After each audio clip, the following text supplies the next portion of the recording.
نماز کے مسائل میں اس بات کا بھی جاننا ضروری ہے کہ جب انسان سورۃ الفاتحہ کو پڑھ لیتا ہے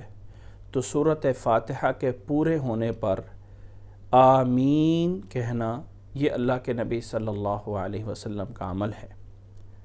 حضرت وائل ابن حجر رضی اللہ تعالیٰ عنہ بیان فرماتے ہیں کہ کان رسول اللہ صلی اللہ علیہ وسلم اذا قرأ ولا الضالین قال آمین ورفع بها صوتہ۔ امام بخاری رحمہ اللہ نے اسے جزء القراء میں 20 نمبر پہ بیان فرمایا ہے، اور امام ابو داود رحمہ اللہ نے پہلی جلد 138 نمبر صفحے پہ بیان فرمایا ہے کہ اللہ کے نبی صلی اللہ علیہ وسلم جب وَلَضَّالِّينَ کہتے تو وَلَضَّالِّينَ پڑھ لینے کے بعد آمین فرماتے۔ تو آمین کہنا یہ اللہ کے نبی صلی اللہ علیہ وسلم کا عمل ہے، اس لیے جب سورۃ فاتحہ کو پوری کرے تو ہر صورت میں آمین کہا جائے۔ اب اگلی بات یہ بھی ذہن میں رکھ لیں کہ جب امام کے پیچھے نماز پڑھ رہے ہیں اور اس نماز میں ہیں جس میں امام اونچی قرات کرتا ہے، جسے جہری نمازیں کہا جاتا ہے، تو جب امام وَلَضَّالِّينَ کہے گا تو اس کے پیچھے اونچی آواز سے آمین کہنا چاہیے۔ اسی حدیث میں الفاظ ہیں وَرَفَعَ بِهَا صَوْتَهُ کہ نبی صلی اللہ علیہ وسلم آمین اونچی آواز میں کہتے تھے۔ اسی طرح حضرت ابو ہریرہ رضی اللہ تعالیٰ عنہ فرماتے ہیں کہ رسول اللہ صلی اللہ علیہ وسلم نے فرمایا اذا امن القاری فامنوا فان الملائکۃ تؤمن فمن وافق تأمینہ تأمین الملائکہ غفر له ما تقدم من ذنبہ۔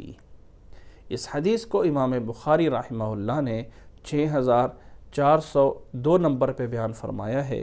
کہ اللہ کے نبی صلی اللہ علیہ وسلم نے فرمایا ہے کہ جب قاری اونچی آواز سے، امام جو اونچی آواز سے آمین کہے تو تم بھی آمین کہو، کیونکہ اس وقت فرشتے بھی آمین کہتے ہیں۔ تو جس کی آمین فرشتوں کی آمین کے ساتھ مل جائے گی تو اللہ تعالیٰ اس کے اگلے سارے گناہوں کو معاف فرمائے گا۔ اس حدیث کو امام بخاری رحمہ اللہ نے بیان فرمایا ہے۔ تو یاد رکھ لیں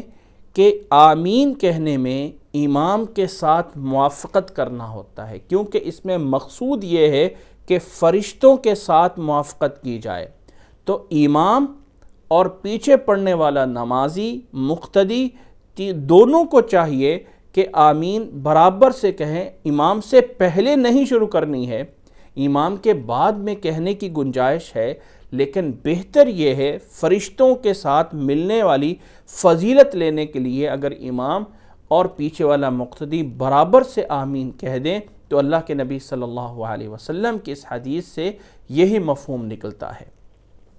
امام ابو داود رحمہ اللہ نے ایک اور روایت بیان فرمائی ہے۔ حضرت ابو ہریرہ رضی اللہ تعالیٰ عنہ فرماتے ہیں کہ کان رسول اللہ صلی اللہ علیہ وسلم اذا قال غیر المغضوب علیہم ولا الضالین قال آمین حتی یسمعها اہل الصف الاول فیرتج بها المسجد۔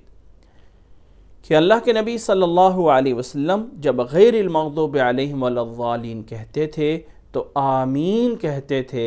آپ کی آواز کو پہلی صف والے سنتے تھے اور پھر پوری مسجد میں گونج جو ہے وہ ہوتی تھی۔ تو اگر ایک انسان اکیلے نماز پڑھ رہا ہے تو اسے آہستہ جیسے وہ سورۃ فاتحہ پڑھ رہا ہے ویسے ہی اسے آمین کہنی ہے، اور جب امام کے پیچھے نماز پڑھ رہا ہے اور امام اونچی آواز والی نماز پڑھ رہا ہے تو وَلَضَّالِّينَ کے بعد امام کے ساتھ مل کر آمین کہنا یہ اللہ کے نبی صلی اللہ علیہ وسلم کا عمل ہے۔ اللہ تعالیٰ ہمیں سمجھنے کی اور عمل کرنے کی توفیق عطا فرمائے۔